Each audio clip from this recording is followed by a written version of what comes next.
Hello students, welcome back to my YouTube channel hope the rising wave. तो आज जो हमारे पास डिस्कस करने जा रहे हैं, आज का टॉपिक जो हमारे पास है वो है MCQs on bank reconciliation statement. देखिए, बैंक रिकॉन्सिलिएशन स्टेटमेंट जो है, इस पे मैंने कंप्लीट लेक्चर दिया है, वो आप प्लेलिस्ट में जाके देख सकते हैं कि इसके रिलेटेड जो डिटेल एक्सप्लेनेशन जो है बैंक रिकॉन्सिलिएशन स्टेटमेंट के रिलेटेड, वो मैंने लेक्चर इसमें कंप्लीट डिलीवर किया है, वो आप देख। तो हमारे पास क्वेश्चन नंबर 1 की अगर हम बात करते हैं तो क्वेश्चन नंबर 1 हमें क्या कहता है, इन cash book favourable balance indicates. हमारे पास एक कैश बुक है, कैश बुक में फेवरेबल बैलेंस का मतलब क्या होता है। ठीक है, इसके बारे में हमने डिस्कस किया है। ये क्वेश्चन बहुत इजी है, लेकिन ऐसे क्वेश्चन हमारे पास एग्जामिनेशन में आते हैं। मैं आपको बता दूंगा कि आगे कौन कौन से क्वेश्चन एग्जाम में आए हैं, किस तरीके के क्वेश्चन आ सकते हैं। कैश बुक की अगर हम बात करते हैं तो कैश बुक को कौन मेंटेन करता है? Business organisation. बिजनेस ऑर्गेनाइजेशन के लिए कैश बुक में फेवरेबल बैलेंस क्या होता है? जब वहां पर रिसीट्स जो होती हैं वो ज्यादा होती हैं पेमेंट से। मींस हमारे पास बिजनेस ऑर्गेनाइजेशन के लिए कैश बुक में फेवरेबल बैलेंस वो होता है जब हमारे पास डेबिट साइड होगी ज्यादा क्रेडिट साइड से। मींस जब हमारे पास क्या होगा? Debit balance. बिल्कुल इजी क्वेश्चन है। देखिए, favourable balance for the business organisation as per cash book जो होगा वो होगा डेबिट बैलेंस। लेकिन अगर यही क्वेश्चन दूसरे तरीके से पूछा गया होता, एज पर बैंक स्टेटमेंट या पासबुक या एज पर द बैंक, जो हमारे पास फेवरेबल बैलेंस होगा बिजनेस ऑर्गेनाइजेशन के लिए, तो वहां पर हमारे पास क्रेडिट साइड जो होनी चाहिए वो ज्यादा होनी चाहिए डेबिट साइड से। इसका मतलब यह है कि हमारे पास उस केस में क्रेडिट बैलेंस जो होता है वो फेवरेबल बैलेंस होता है। लेकिन यहां पर हमारे पास करेक्ट ऑप्शन जो हमारे पास है, करेक्ट ऑप्शन हमारे पास है डेबिट बैलेंस। ये था क्वेश्चन नंबर 1। क्वेश्चन नंबर 2 की ओर मूव करते हैं तो क्वेश्चन नंबर 2 हमें क्या कहता है? क्वेश्चन नंबर 2 कहता है on the bank statement. Bank statement means bank passbook, means account holders account. Bank statement में कैश जब डिपॉजिट किया जाता है बाय अ कंपनी, हमारे पास कंपनी है, हमारे पास एक बिजनेस ऑर्गेनाइजेशन है, उसने कैश डिपॉजिट किया। क्या किया? कैश डिपॉजिट किया। कहां पर डिपॉजिट किया? बैंक में। तो बैंक स्टेटमेंट में उस चीज को किस तरीके से रिकॉर्ड किया जा सकता है? हमें पता है कि बैंक जो है जब हम डिपॉजिट करते हैं, जब बिजनेस ऑर्गेनाइजेशन डिपॉजिट करती है, तो बैंक अपनी बैंक स्टेटमेंट में उसको एज अ रिसीट किस साइड लिखती है? Credit side. किस साइड? Credit side. यही डिफरेंस होता है हमारे पास बैंक स्टेटमेंट और कैश बुक में। कैश बुक में जो हमारे पास रिसीट होती है वो हम डेबिट साइड लिखते हैं, और जो बैंक हमारे पास स्टेटमेंट होती है या बैंक बुक होती है वो क्रेडिट साइड में लिखता है। इसका मतलब ये है कि अगर एक कंपनी जो है वो अपना अमाउंट जो है, कुछ अमाउंट या कैश डिपॉजिट कर रही है बैंक में, तो बैंक स्टेटमेंट के अकॉर्डिंग वो क्या हो सकता है? वो एक क्रेडिट हो सकता है। इसलिए हमारे पास यहां पर ऑप्शन क्या है? Credit, debit, liability, expenses. तो हमारे पास करेक्ट ऑप्शन जो है वो है ऑप्शन ए, वो है हमारे पास क्रेडिट। क्वेश्चन नंबर 2 की ओर हम मूव करेंगे। क्वेश्चन नंबर 3 की ओर हम मूव करेंगे। क्वेश्चन नंबर 3 हमारे पास क्या है? क्वेश्चन नंबर 3 हमें कहता है, bank reconciliation statement compares a bank statement with. हमारे पास जब हम बैंक रिकॉन्सिलिएशन स्टेटमेंट तैयार करते हैं, देखो बैंक रिकॉन्सिलिएशन स्टेटमेंट हम क्यों तैयार करते हैं? क्योंकि हमने क्या करना होता है, हमने bank balance as per business organisation mean as per cash book, और bank balance as per passbook जो है, इन दोनों को रिकॉन्साइल करना होता है। क्या करना होता है? रिकॉन्साइल मींस वो टैली करने चाहिए, बैलेंस्ड होना चाहिए। जब हम बैंक रिकॉन्सिलिएशन स्टेटमेंट तैयार करते हैं, कौन तैयार करता है? एक बिजनेस ऑर्गेनाइजेशन। कौन तैयार करता है? एक बिजनेस ऑर्गेनाइजेशन। उसको बैंक रिकॉन्सिलिएशन स्टेटमेंट को तैयार करने के लिए वो क्या करता है? वो कौन सी ट्रांजैक्शन किस ट्रांजैक्शन के साथ कंपेयर करता है, मतलब क्या चीज वो कंपेयर करता है? तो वो हमारे पास दो चीजें हमारे पास अवेलेबल होती हैं जो हम कंपेयर यहां पर करते हैं। सबसे पहली चीज हमारे पास क्या है कि बैंक रिकॉन्सिलिएशन स्टेटमेंट को तैयार करने के लिए हमने दो बैलेंस रिकॉन्साइल करने पड़ते हैं। एक है हमारे पास bank balance as per passbook, means passbook को के ट्रांजैक्शन को हमें किसके साथ कंपेयर करना है? जो हमारे पास बैंक कॉलम होता है, किसका? Cash book. क्योंकि कैश कॉलम को हमने कंपेयर तो नहीं करना है, क्योंकि हमें पता है कैश बैलेंस अगर हमने फाइंड आउट करना होता है वो इजी होता है, वो हम इजी से हम फाइंड आउट कर सकते हैं कैश कॉलम को कम, क्योंकि वो बिजनेस ऑर्गेनाइजेशन का अपना इंटरनल मैटर होता है, एक इंटरनल क्या कहते हैं, एक इंटरनल प्रोसेस होता है। इसका मतलब यह है कि हमारे पास क्वेश्चन क्या कह रहा है कि बैंक रिकॉन्सिलिएशन स्टेटमेंट वो क्या कंपेयर करता है, बैंक स्टेटमेंट को किस तरीके से कंपेयर करता है जब उसे रिकॉन्सिलिएशन स्टेटमेंट तैयार करनी होती है। तो बैंक स्टेटमेंट हमारे पास क्या है, बैंक स्टेटमेंट हमारे पास है पासबुक। पासबुक को किसके साथ कंपेयर किया जाता है, bank column of cash book. इसका मतलब हमारे पास यहां पर करेक्ट ऑप्शन क्या हो सकता है, हमारे पास करेक्ट ऑप्शन क्या हो सकता है, हमारे पास करेक्ट ऑप्शन, हम ऑप्शन नंबर देख सकते हैं। ऑप्शन फर्स्ट हमारे पास है कि हम कंपेयर करते हैं कैश पेमेंट जर्नल के साथ। कैश पेमेंट जर्नल का मतलब क्या है कि हम उस जर्नल के साथ, उस सब्सिडरी बुक के साथ क्या कहते हैं, कंपेयर करते हैं जिसमें कैश पेमेंट हम करते हैं। मींस कि सब्सिडरी बुक जिसमें हम कैश पेमेंट लिखते हैं, मींस कैश बुक में, मींस कैश बुक के ये रिप्रेजेंट, ऑप्शन फर्स्ट एक क्या रिप्रेजेंट कर रहा है, ये बता रहा है कि जो हमारे पास कैश कॉलम है, कैश कॉलम का जो क्रेडिट साइड है उसके साथ कंपेयर करते हैं। ऐसा बिल्कुल भी नहीं है, क्योंकि कैश के साथ हम बिल्कुल, जो हमारे पास कैश इन हैंड है या कैश कॉलम है उसके साथ बिल्कुल कंपेयर नहीं करते हैं। कैश रिसीट जर्नल बिल्कुल भी नहीं। Financial statement means profit loss account और बैलेंस शीट जो हमारे पास बिजनेस एंटिटी होती है उससे हम कंपेयर करते हैं, बिल्कुल भी नहीं। हम बैंक स्टेटमेंट को कंपेयर करते हैं किसके साथ, bank column of cash book, या सिंपली हम कहेंगे कैश बुक के साथ। कभी कभार कैश बुक भी हो सकता है सिंपल, या अगर bank column of cash book हो सकता है तो ये हमारे पास करेक्ट ऑप्शन है। अब हम मूव करते हैं क्वेश्चन नंबर 4 की ओर। क्वेश्चन नंबर 4 हमें क्या कहता है, तो यहां पर हमारे पास एक इंपॉर्टेंट टर्म आती है, ठीक है, जो हमने बैंक रिकॉन्सिलिएशन स्टेटमेंट में नहीं पढ़ी थी। तो यहां पर एक इंपॉर्टेंट ट्रांजैक्शन है जो बैंकिंग ट्रांजैक्शन है। तो इस बैंकिंग ट्रांजैक्शन के बेसिस पर हम रिकॉन्सिलिएशन किस तरीके से क्या करते हैं और किस तरीके से उस पर इफेक्ट होता है। यहां पर कहता है what is deposit in transit. Deposit in transit in bank reconciliation means जब हम बीआरएस तैयार करते हैं, जब हम बैंक रिकॉन्सिलिएशन स्टेटमेंट तैयार करते हैं तो हमारे पास एक ट्रांजैक्शन होती है डिपॉजिट इन ट्रांजिट। इसका इफेक्ट क्या होता है, मींस जब हम यही ट्रांजैक्शंस का एडजस्टमेंट करते हैं, बैंक रिकॉन्सिलिएशन स्टेटमेंट में लिखते हैं, तो हम किस तरीके से इसका इफेक्ट लिखते हैं। सबसे पहले हमें यह पता होना चाहिए डिपॉजिट इन ट्रांजिट का मतलब क्या होता है। देखो deposit in transit, deposit in transit का मतलब क्या होता है। डिपॉजिट हमें पता है जब हम अमाउंट कुछ पे करते हैं इनटू द बैंक, मींस हम जमा करते हैं बैंक में कुछ अमाउंट, ठीक है, अपने बैंक बैलेंस में, हम अपने बैंक अकाउंट में कुछ अमाउंट जो है वो रिसीव करते हैं, तो हम उसको कहते हैं डिपॉजिट। लेकिन जो ही हमने अमाउंट डिपॉजिट किया, क्या किया, अमाउंट डिपॉजिट किया, ध्यान रखना ये हमने पढ़ा है बैंक रिकॉन्सिलिएशन स्टेटमेंट में, जो ही हमने अमाउंट डिपॉजिट किया हमने अपनी कैश बुक के बैंक कॉलम में लिख लिया, हमने एंट्री की एज अ रिसीट।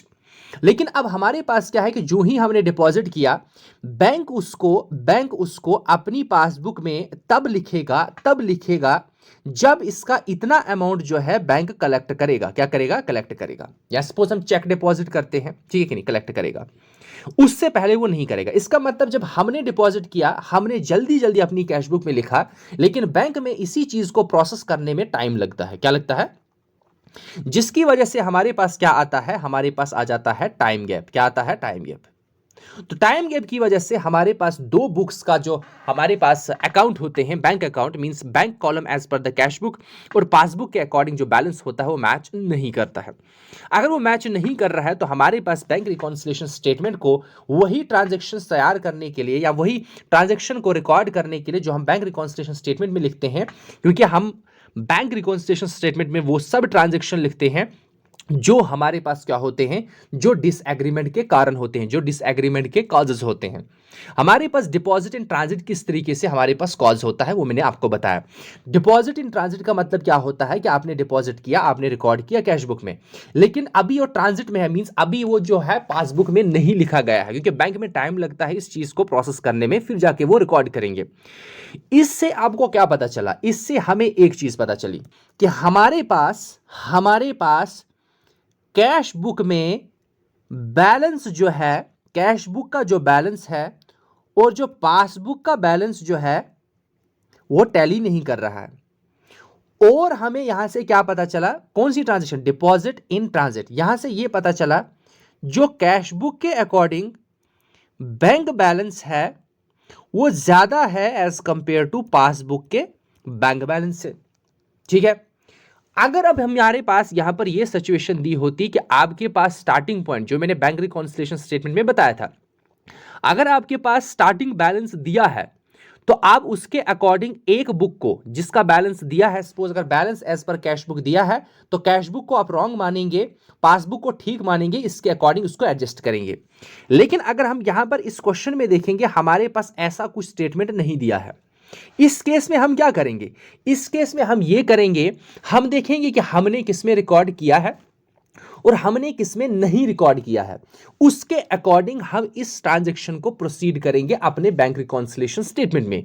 मींस जब हम बैंक रिकॉन्सिलिएशन स्टेटमेंट तैयार करेंगे, इस ट्रांजैक्शन को देख के हमें यह पता चलना चाहिए कि किस बुक में कौन सा इफेक्ट हुआ है। देखो, डिपॉजिट इन ट्रांजिट जो है, इसकी वजह से कैश बुक में हमने रिकॉर्ड किया है उतना अमाउंट, ठीक है, जिसकी वजह से कैश बुक का बैलेंस जो है वो ज्यादा है पासबुक के बैलेंस से। लेकिन हमें पता है कि जो हमने डिपॉजिट किया है, जो ट्रांजिट में है, ठीक है कि नहीं, वो तो किसी टाइम के बाद 2, 3, 4 या 5 दिन के बाद वो रिकॉर्ड किया जाएगा पासबुक में। इसका मतलब यह है कि जो हमने कैश बुक में रिकॉर्ड किया है, कैश बुक में रिकॉर्ड किया है, उतना ही अमाउंट हमें किसमें रिकॉर्ड करना है, पासबुक में, जो कि अभी रिकॉर्ड नहीं किया है। इसका मतलब यह है कि जब हम रिकॉन्सिलिएशन करने की जरूरत करेंगे तो जो कैश बुक में हमने जितना लिखा है उतना ही हम ऐड करेंगे किसमें, पासबुक में। इसलिए इस क्वेश्चन का करेक्ट ऑप्शन हमारे पास क्या है, हमारे पास ऑप्शन नंबर ए जो हमें कहता है added to bank balance means passbook. Bank balance mean passbook में हमें ऐड करना पड़ेगा। क्या सब्ट्रैक्ट करना पड़ेगा, बैंक बैलेंस मींस पासबुक में सब्ट्रैक्ट करना पड़ेगा।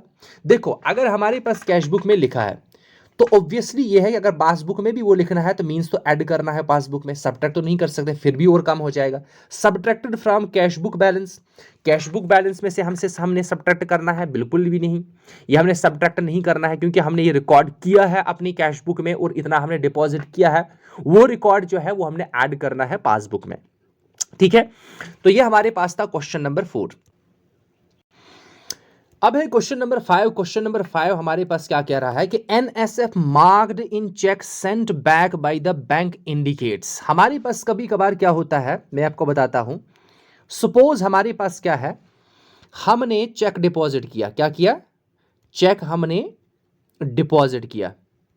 जो ही हमने चेक डिपॉजिट किया तो चेक डिपॉजिट जब हुआ, अमाउंट कलेक्ट हुआ, तो हम कहेंगे कि चेक डिपॉजिट जो हमने किया था वो क्लियर हुआ, या हम ऐसा कह सकते हैं चेक इज ऑनर्ड, ठीक है। या हमने चेक इशू किया, ठीक है कि नहीं, चेक इशू करने के बाद वो पेमेंट जो है वो उस पेई को दे दी गई या विड्रॉ हो गया, तो हम ऐसे कह सकते हैं it is an honoured cheque. लेकिन कभी कभार क्या होता है हमारे पास, कभी कभार हमारे पास क्या होता है कि हमने चेक डिपॉजिट किया, क्या किया, चेक डिपॉजिट किया। डिपॉजिट करने के बाद जो चेक हमारे पास होता है वो डिसऑनर्ड होता है। क्या होता है, डिसऑनर्ड होता है। मतलब उसका जितना हमने अमाउंट लिखा था ना ही वो कलेक्ट किया जाता है, ना ही हमारे पास वो पे किया जाता है, मींस विड्रॉ किया जाता है। इसका मतलब यह है कि हमारे चेक में कुछ ना कुछ फॉल्ट होता है। क्या होता है, फॉल्ट होता है। मतलब यह है कि हमने चेक डिपॉजिट किया, जो ही हमने चेक डिपॉजिट किया उसका उतना अमाउंट जो हमारे पास है वो हमें मिलना चाहिए, वो कलेक्ट होना चाहिए, हमारे बैंक अकाउंट में वो ऐड होना चाहिए। लेकिन बैंक क्या करता है, बैंक आपको वो चेक रिटर्न करता है। क्या करता है, रिटर्न करता है। अब रिटर्न करने के बहुत सारे वजह होते हैं, ठीक है कि नहीं। रिटर्न करने की वजह हमारे पास ये भी होता है कि टाइम हो गया है, मींस एक्सपायर्ड हो गया है, ठीक है कि नहीं। मतलब 3 महीने के बाद आप गए तो टाइम हो गया है, तो चेक एक्सपायर हो गया है। दूसरा हमारे पास एक इंपॉर्टेंट रीजन ये होता है, एक इंपॉर्टेंट रीजन हमारे पास क्या होता है, एक इंपॉर्टेंट रीजन हमारे पास ये होता है कि जब हमारे पास, अगर मेरे पास बैंक बैलेंस जो है या जो हमारे पास बैंक अकाउंट है, ठीक है, मैंने सपोज चेक इशू किया, क्या किया, इशू किया, या हमने चेक डिपॉजिट किया, दोनों केस में मैंने चेक इशू किया या चेक डिपॉजिट। अगर हमारे पास जो करंट क्वेश्चन है वो चेक डिपॉजिट, अब जब मैंने चेक डिपॉजिट किया, मैंने किसी से वो रिसीव किया होगा, उसका बैंक अकाउंट होगा, ठीक है नहीं। मैंने जो ही चेक डिपॉजिट किया, उसने वहां से मुझे, बैंक ने मुझे चेक रिटर्न किया, क्या किया, रिटर्न किया, और उसको मार्क किया NSF। ये NSF का मतलब क्या होता है कि जब उसके अकाउंट में कोई सफिशिएंट सफिशिएंट फंड ही नहीं है, उसमें मनी ही नहीं है। जब मनी नहीं है, उस जिससे हमने चेक लिया है उसके अकाउंट में कोई फंड्स ही नहीं है, तो कौन सा डिपॉजिट हमारे पास, कौन सा कलेक्शन होगा? कोई भी कलेक्शन नहीं होगा। इस केस में भी हमारे पास जो है डिसएग्रीमेंट आदि, एक क्वेश्चन इसलिए इसमें रखा गया है क्योंकि ये भी हमारे पास एक वजह बन जाती है जिसकी वजह से बैलेंस में डिसएग्रीमेंट होता है, जिसकी वजह से हमें बैंक रिकॉन्सिलिएशन स्टेटमेंट में भी ये ट्रांजैक्शन लिखनी पड़ती है। ठीक है, तो इसका मतलब हमारे पास है, हम क्वेश्चन पे देखेंगे क्वेश्चन हमें क्या कह रहा है। तो क्वेश्चन हमारे पास क्या है? क्वेश्चन हमें ये कह रहा है कि NSF marked in cheque send back by the bank indicates. अगर एनएसएफ हमारे पास चेक में लिखा गया होगा, बैंक ने हमें दिया होगा, रिटर्न किया होगा, उसमें चेक होगा, चेक पे एनएसएफ मार्क किया गया होगा, तो इसका मतलब क्या होता है? मैंने अभी आपको क्या कहा, एनएसएफ का मतलब होता है नॉन सफिशिएंट फंड्स। इसका मतलब, इसका करेक्ट ऑप्शन क्या है? Option C. अब है हमारे पास क्वेश्चन नंबर 6 हमारे पास है। क्वेश्चन नंबर 6 क्या कह रहा है? Bank reconciliation description is composed of. जब आप बैंक रिकॉन्सिलिएशन स्टेटमेंट तैयार करते हैं, जब आप दो बैलेंसेस को रिकॉन्साइल करने की कोशिश करते हैं, उसमें जो डिस्क्रिप्शंस होती हैं, उसमें जो हम ट्रांजैक्शन लिखते हैं, ठीक है कि नहीं, जो भी डिस्क्रिप्शन उस एंटायर स्टेटमेंट में होती है वो किसके रिलेटेड होती है? क्या उसमें वो डिस्क्रिप्शन जो हम बैंक रिकॉन्सिलिएशन स्टेटमेंट में लिखते हैं वो किसके, वो हमें पता है वो ट्रांजैक्शन होती हैं, लेकिन वो ट्रांजैक्शन जो होती है वो किसने लिखी होती है, वो कौन लिखता है, उसका डीलिंग जो है उसके साथ एसोसिएटेड कौन सी पर्सनैलिटी होती है? क्या बैंक अकाउंटेंट होता है, क्या बिजनेस मैनेजर होता है, या बिजनेस अकाउंटेंट होता है, या कंट्रोलर ऑफ द बैंक होता है? हमें पता है जितनी भी बिजनेस ट्रांजैक्शन होती है वो एक अकाउंटेंट जो है वो हैंडल करता है, इसलिए हमारे पास उसमें जो डिस्क्रिप्शन जितनी भी होगी वो किसके रिलेटेड होगी? हमारे पास बिजनेस अकाउंटेंट की। हमारे पास क्वेश्चन नंबर 7 जो है, क्वेश्चन नंबर 7 बहुत ही इंपॉर्टेंट क्वेश्चन हमारे पास है। An unadjusted balance in cash book. अच्छे तरीके से इस पॉइंट को समझना। An unadjusted balance in cash book is because of the result of which error. अगर आपकी कैश बुक में, अगर आपकी बिजनेस एंटिटी की कैश बुक में जो अनएडजस्टेड बैलेंस रहता है, मींस कि वहां पर हमारे पास जो बैलेंस होता है उसमें अनएडजस्टमेंट होता है, उसमें अनएडजस्टेड बैलेंस रहता है, उसका रिजल्ट, उसका जो हमारे पास जो है रीजन क्या है, किस एरर की वजह से वो होता है, हम देखेंगे नीचे हमारे पास ऑप्शन क्या है। सबसे पहले हमारे पास है डिपॉजिट इन ट्रांजिट। देखो, जब हम डिपॉजिट करते हैं वो ट्रांजिट में होता है, मतलब अभी वो कलेक्ट नहीं किया होता है, ये हम रिकॉर्ड करते हैं कैश बुक में। किसमें? कैश बुक में। हमने रिकॉर्ड किया कैश बुक में, तो कैश बुक में कोई भी अनएडजस्टमेंट नहीं है, एडजस्टेड है। वो समझ आ रही मेरी बात? देखो, हमने अनएडजस्टमेंट का मतलब यह है कि जो ट्रांजैक्शन पासबुक ने लिखी होगी हमने नहीं लिखी होगी कैश बुक में, तो हो गया ना अनएडजस्टेड कैश बुक। ठीक है, तो यहां पर डिपॉजिट इन ट्रांजिट जो हमारे पास है वो हमने रिकॉर्ड किया है कैश बुक में, मतलब इसकी वजह से तो कोई इफेक्ट नहीं होगा। उसके बाद हमारे पास है the omission of bank charges. अब ये कुछ बैंक चार्जेस जो होते हैं ना, बैंक चार्ज करता है, बैंक अकाउंट होल्डर का अकाउंट जो है वो डेबिट करता है, मींस चार्ज करता है। किस चीज के लिए? क्योंकि बैंक बहुत सारी सर्विसेज प्रोवाइड करता है, उस चीज के लिए वो चार्जेस करता है। ठीक है, लेकिन ये कैश बुक वाले को पता नहीं है, मींस एक बिजनेस एंटिटी को अभी पता नहीं है, इसका मतलब उसने रिकॉर्ड नहीं किया है कैश बुक में। तो इसका मतलब यह है कि इस ट्रांजैक्शन की वजह से कैश बुक जो रह गई वो क्या रह गई? अनएडजस्टेड। क्या रह गई? अनएडजस्टेड। तो हमारे पास ऑप्शन ये आ गया एक करेक्ट, लेकिन हम फिर भी नेक्स्ट चेक करेंगे।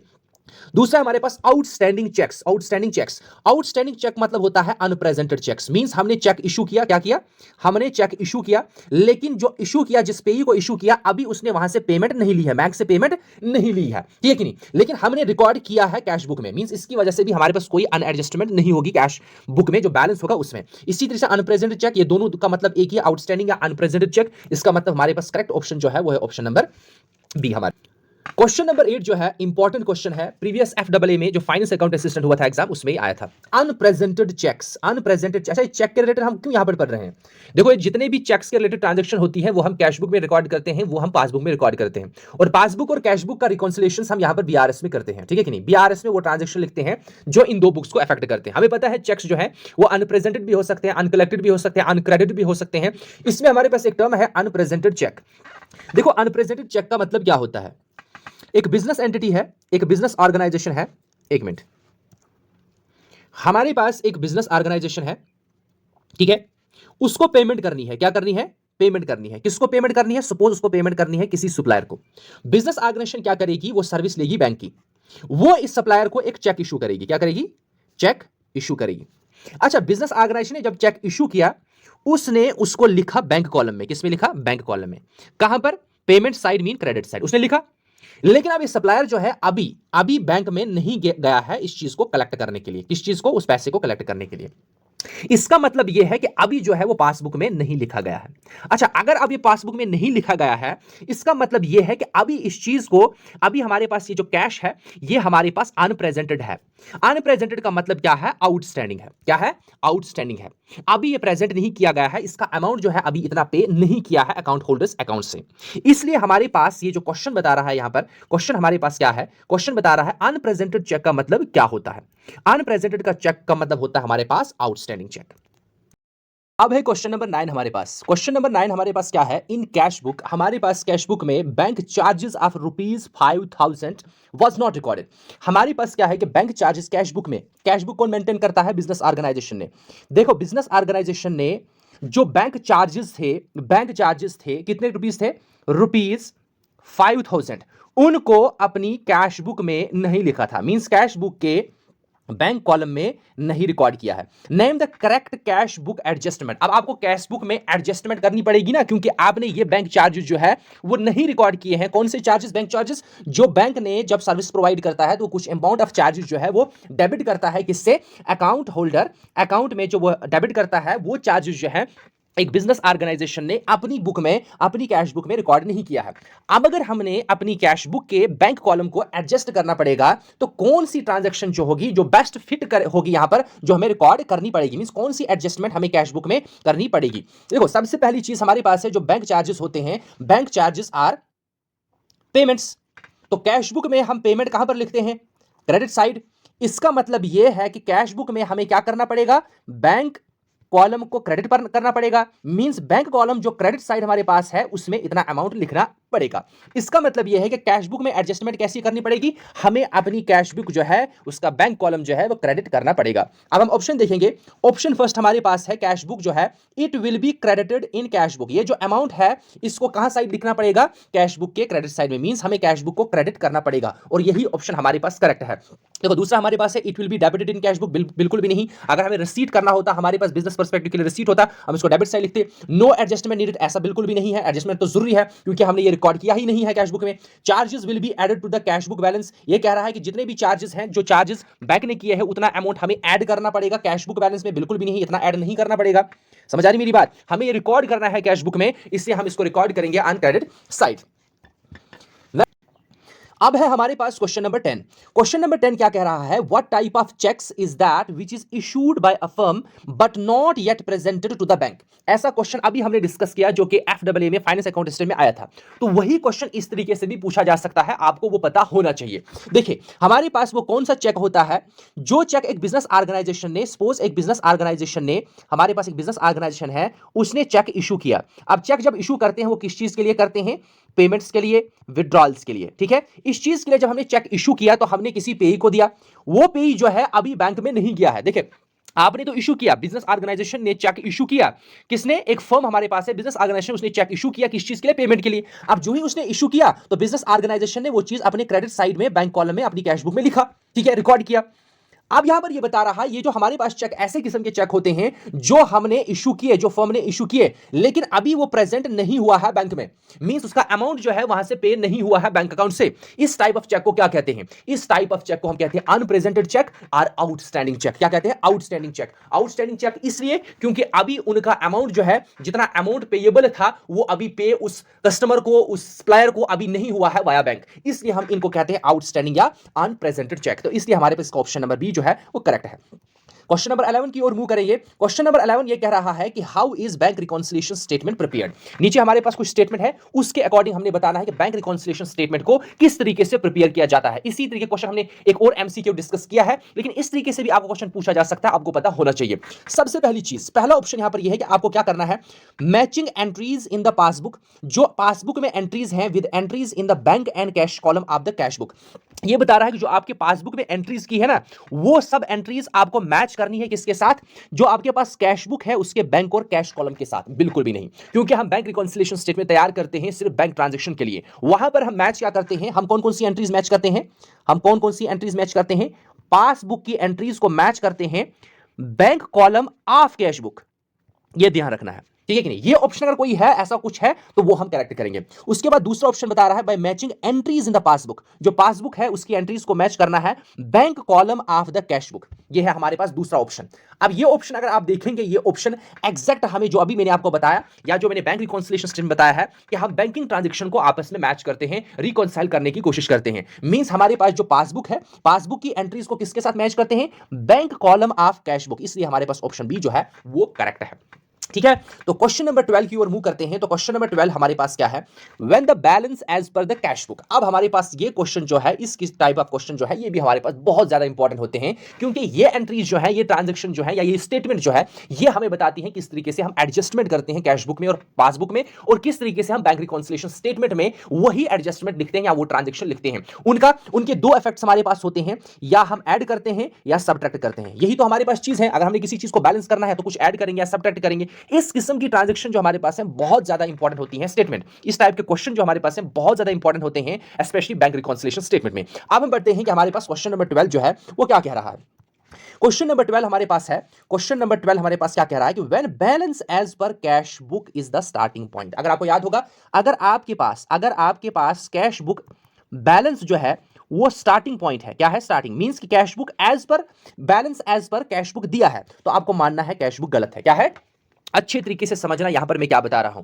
हमारे पास दिया है balance as per cash book. Balance as per cash book अगर हमारे पास स्टार्टिंग पॉइंट है, इसका मतलब हमने क्या मानना है? कैश बुक गलत है, और पासबुक की जो एंट्रीज है वो मानना है ठीक है।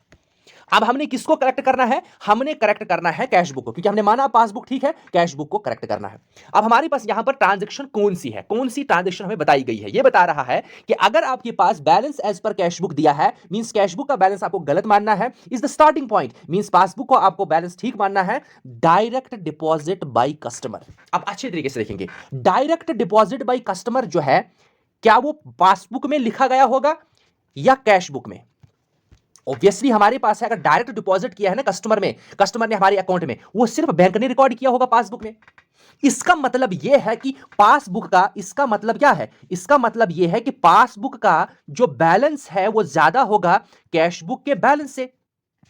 ठीक है, अच्छा, अगर पासबुक का बैलेंस ज्यादा है और कैश बुक का बैलेंस कम है, हमारे पास दो ऑप्शन है। पासबुक का बैलेंस सब्ट्रैक्ट करेंगे बराबर हो जाएगा, या कैश बुक में उतना ऐड करेंगे तब भी बराबर हो जाएगा, बैलेंस ही करना है ना।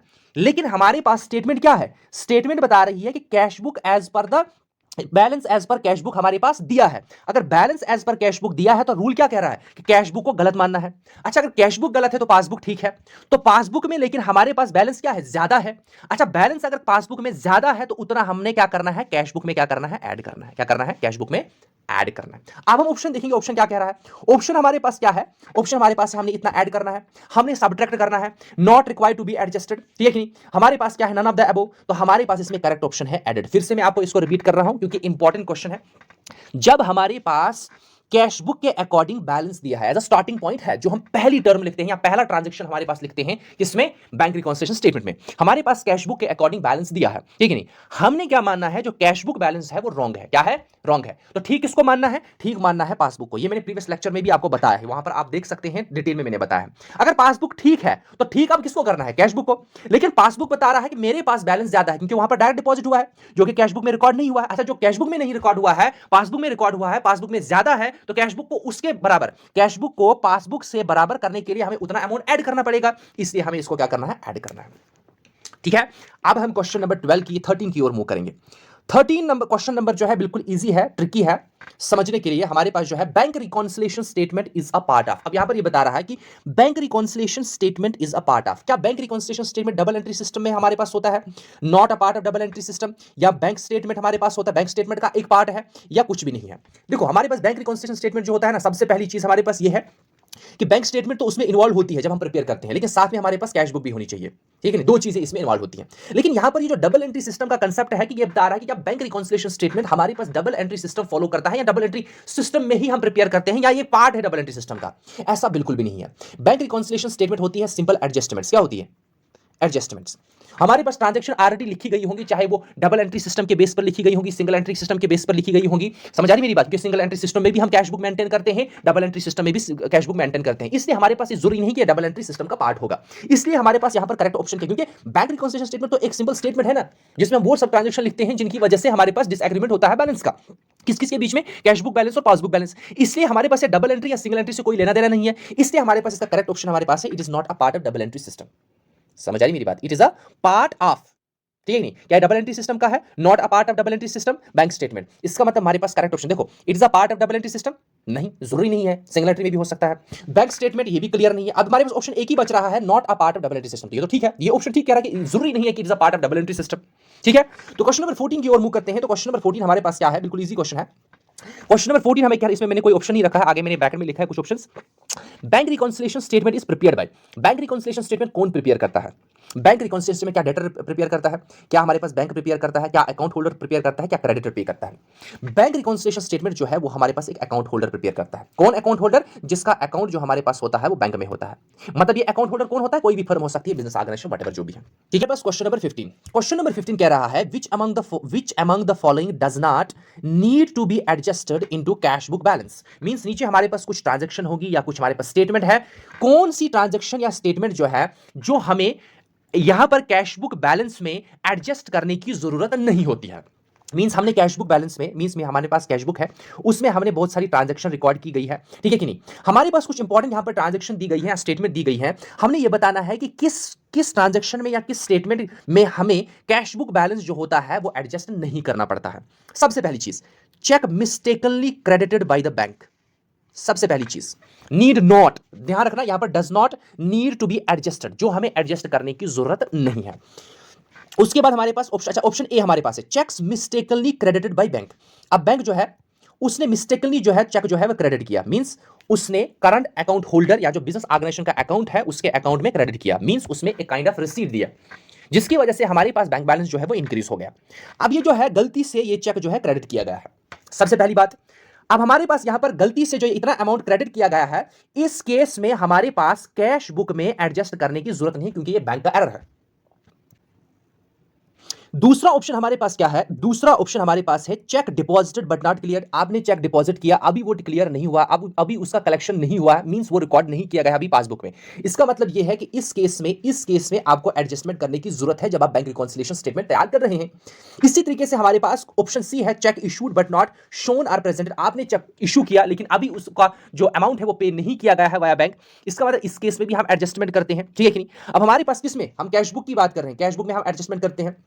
लेकिन ये जो पहला ऑप्शन हमारे पास है, ये बैंक के पर्सपेक्टिव से बैंक एरर है। बैंक के पर्सपेक्टिव से हमारे पास मिस्टेकनली जो है वो उसने हमारा या अकाउंट होल्डर का अकाउंट जो है क्रेडिट किया है।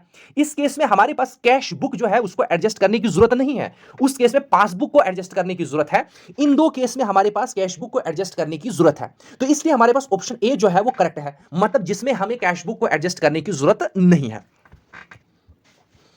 अब है हमारे पास क्वेश्चन नंबर 17। क्वेश्चन नंबर 17 हमें क्या कह रहा है? The customers account is dash dash when he withdraws. हमारे पास एक कस्टमर है, उसका अकाउंट जो है वो बैंक में है, ठीक है? जब उसने विड्रॉ किया वहां से, means a kind of payment है, वहां से विड्रॉ किया अमाउंट किससे? बैंक से। जब भी एक कस्टमर हमारे पास अकाउंट क्या कहते हैं, जब भी हमारे पास एक कस्टमर जो है ना, हमारे पास अकाउंट होल्डर जो होता है जो बैंक से विड्रॉ करता है, उस केस में हमें पता होता है वो एक पर्सनल ड्राइंग्स होती है कि पर्सनल ड्राइंग्स। अच्छा, ड्राइंग अकाउंट क्या होता है? कस्टमर का account. Customer account means drawing हमारे पास एक पर्सनल अकाउंट होता है, हम कह सकते हैं कस्टमर अकाउंट, ठीक है? अच्छा, ड्राइंग्स जो हमारे पास जो होती हैं वो बिजनेस पर्सपेक्टिव के लिए एक्सपेंसेस होती हैं। क्या होती हैं? एक्सपेंस होती हैं। एक कस्टमर हमारे पास है, उसने क्या किया? उसने बैंक से विड्रॉ किया अमाउंट। वो अमाउंट जब उसने विड्रॉ किया वो as a kind of payment है। क्या है? पेमेंट है। बहुत तरीके से आप इस चीज को, इस ट्रांजैक्शन को, सेम ट्रांजैक्शन को देख सकते हैं। जो आपने जर्नल एंट्री की, जो आपने प्रीवियस कैश बुक पढ़ा, उसके बेस पर भी आप इसको स्पेंड कर सकते हैं। अभी जो हम बैंक रिकॉन्सिलिएशन स्टेटमेंट पढ़ रहे हैं या कैश बुक पढ़ रहे हैं, उसके पर्सपेक्टिव से भी हम देख सकते हैं। कस्टमर अकाउंट जो हमारे पास है वो है बैंक में। क्या है? बैंक में। अब जो ही उसने विड्रॉ किया, क्या किया? विड्रॉ किया। विड्रॉ हमारे पास आ जाता है पेमेंट्स में। क्या आता है? पेमेंट्स में, ठीक है? तो बैंक के अकॉर्डिंग कस्टमर अकाउंट हमारे पास जो है, क्या वो डेबिट करेगा या क्रेडिट करेगा? अच्छे तरीके से समझना। बैंक से विदड्रॉ किया मींस ड्राइंग एक्सपेंसेस होती हैं, एक्सपेंसेस को डेबिट किया जाता है। लेकिन अगर हम इस तरीके से भी कैश बुक के अकॉर्डिंग भी देख सकते हैं, कस्टमर अकाउंट जो हमारे पास है वो एक बैंक में है। जो ही वहां से उसने विड्रॉ किया तो बैंक उस कस्टमर अकाउंट को क्या करेगा? डेबिट। ऑब्वियसली है ना, जब हम पैसे निकालते हैं ना बैंक से तो हमारा अकाउंट क्या होता है? डेबिट। इसलिए हमारे पास का करेक्ट ऑप्शन क्या है? ए। क्वेश्चन नंबर 17, क्वेश्चन नंबर 18 की अब हम मूव करेंगे। क्वेश्चन नंबर 18 हमारे पास क्या है? NSF mark. अच्छा, ये हमने डिस्कस किया है आरडी, ठीक है कि नहीं? तो हमारे पास एनएसएफ का मतलब क्या होता है? नो सफिशिएंट फंड्स और मनी। तो क्वेश्चन नंबर 19 की ओर मूव करेंगे। क्वेश्चन नंबर 19 हमारे पास क्या है? क्वेश्चन नंबर 19 कह रहा है if any cash balance is instantly means directly, if any cash balance या cash is instantly directly deposited into the bank. देखो, हमारे पास ये बिजनेस ऑर्गेनाइजेशन है, ठीक है? उसका अकाउंट जो है वो बैंक में है, जो कि हम कैश बुक में एज अ बैंक कॉलम लिखते हैं, और बैंक में हमारे पास पासबुक होती है। अब हमारे पास कोई जो कैश है, कैश बैलेंस या कैश, सिंपल कैश हम लिखेंगे या चेक लिखेंगे, वो डायरेक्टली डिपॉजिट किया किसी ने। सपोज हमारा कोई कस्टमर है या डेटर है, उसने डायरेक्टली डिपॉजिट किया कहां पर? बैंक में। अब वो कहां पर रिकॉर्ड होगा? वो पासबुक में रिकॉर्ड किया होगा। किसने रिकॉर्ड किया होगा? बैंक ने रिकॉर्ड किया होगा। Then it is shown what, अभी बता रहा है कि इसके अकॉर्डिंग, इस स्टेटमेंट के अकॉर्डिंग आप नीचे स्टेटमेंट में देखें कि क्या हो सकता है, इससे इफेक्ट क्या हो सकता है। सबसे पहली चीज हमारे पास क्या है? यहां पर क्या होगा इस इफेक्ट की वजह से? पासबुक में, पहले हम यहीं पर डिस्कस करेंगे ना, फिर ऑप्शन देखेंगे। पासबुक में हमारे पास जो बैलेंस होगा वो ज्यादा होगा कैशबुक से, ऑब्वियसली, क्योंकि डायरेक्ट डिपॉजिट किया है तो पासबुक में लिखा है, कैशबुक में नहीं लिखा है। इसका मतलब यह है कि पासबुक का बैलेंस ज्यादा होगा कैशबुक से, लेकिन कैशबुक में किसका? बैंक कॉलम का। अब हम ऑप्शन देखते हैं कि ऑप्शन क्या कह रहा है। ऑप्शन हमारे पास क्या हो सकता है? ऑप्शन पहला हमारे पास ये है कि ये बता रहा है कि cash book will show double balance. ये बता रहा है कि इस वजह से हमारे पास कैश बुक जो है वो डबल बैलेंस दिखाएगी। बिल्कुल भी नहीं, ऐसा है ही नहीं, क्योंकि हमारे पास वो डायरेक्ट डिपॉजिट पासबुक में रिकॉर्ड किया है, तो कैश बुक में कैसे डबल बैलेंस दिखाएगा? दूसरा ऑप्शन है cash book will display less amount of cash balance and passbook will demonstrate the more balance. अब अच्छे तरीके से ऑप्शन को देखना, ये ऑप्शन बहुत ट्रिकी है।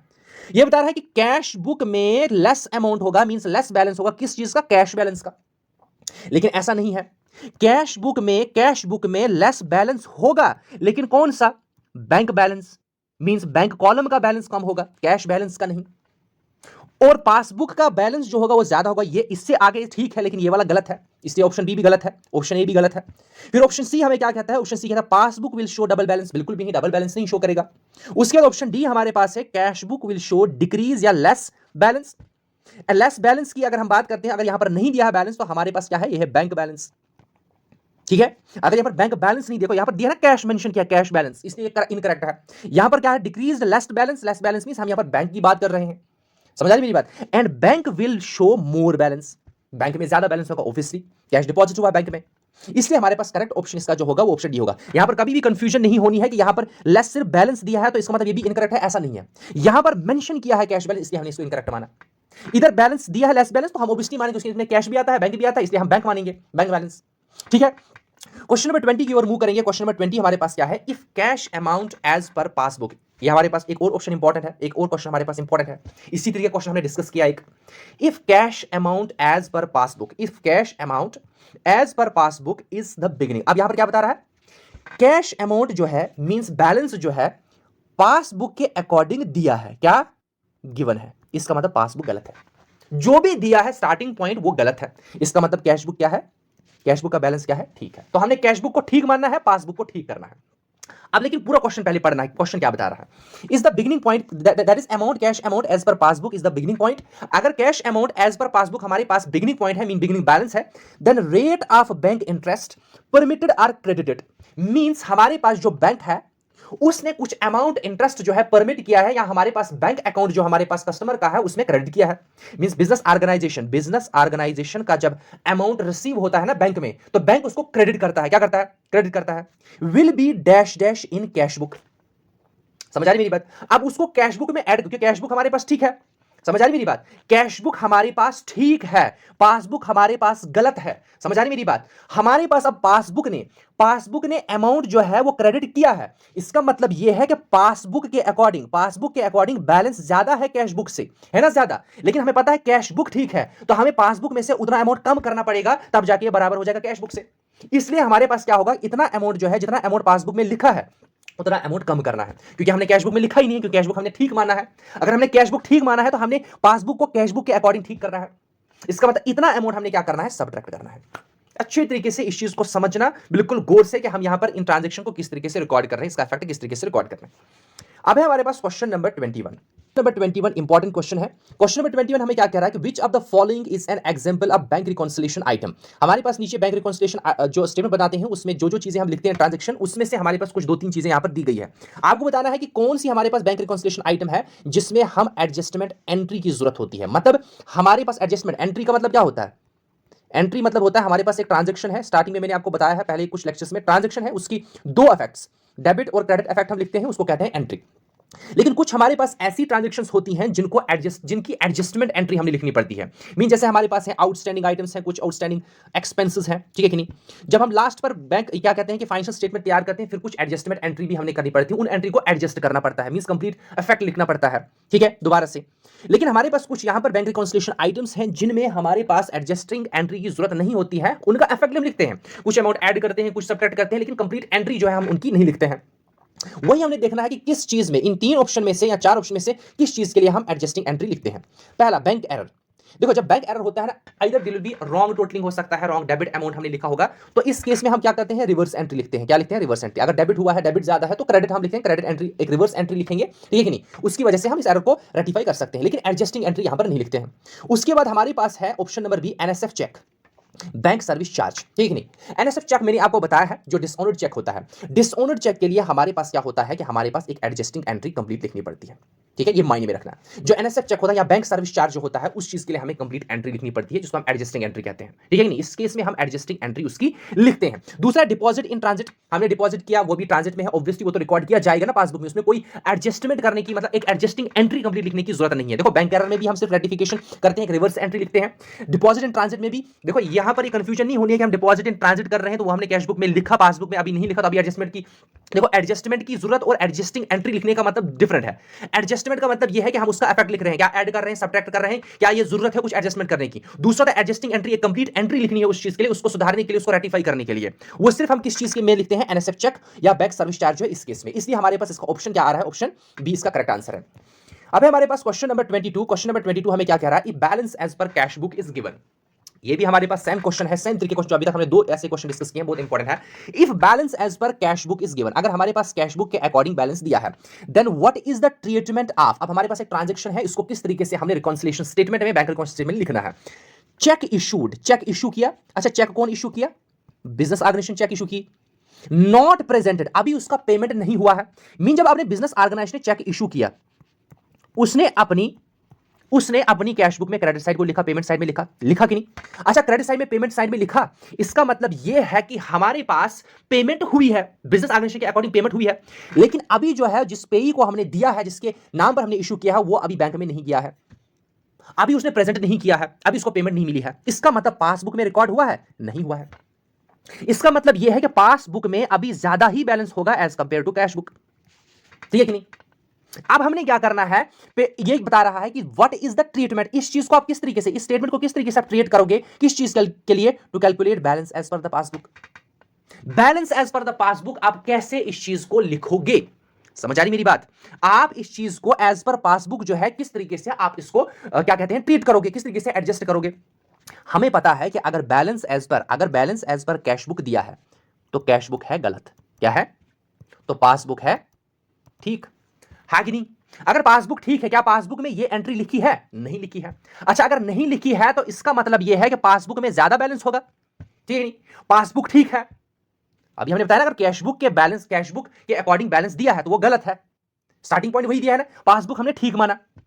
पासबुक में हमने नहीं लिखा है, पासबुक में हमने नहीं लिखा है, इशू हमने किया, हमने किसमें लिखा, कैशबुक में, जिसमें बैलेंस कम हुआ है कि नहीं, पासबुक में अभी नहीं लिखा है। इसका मतलब यह है कि हमें इस केस में क्या करना है, पासबुक अगर ठीक है, पासबुक में बैलेंस अभी ज्यादा है, तो हमें कैशबुक में भी ज्यादा करना पड़ेगा, इसलिए हमें उतना अमाउंट किसमें ऐड करना पड़ेगा, कैशबुक में। समझ आ रही मेरी बात।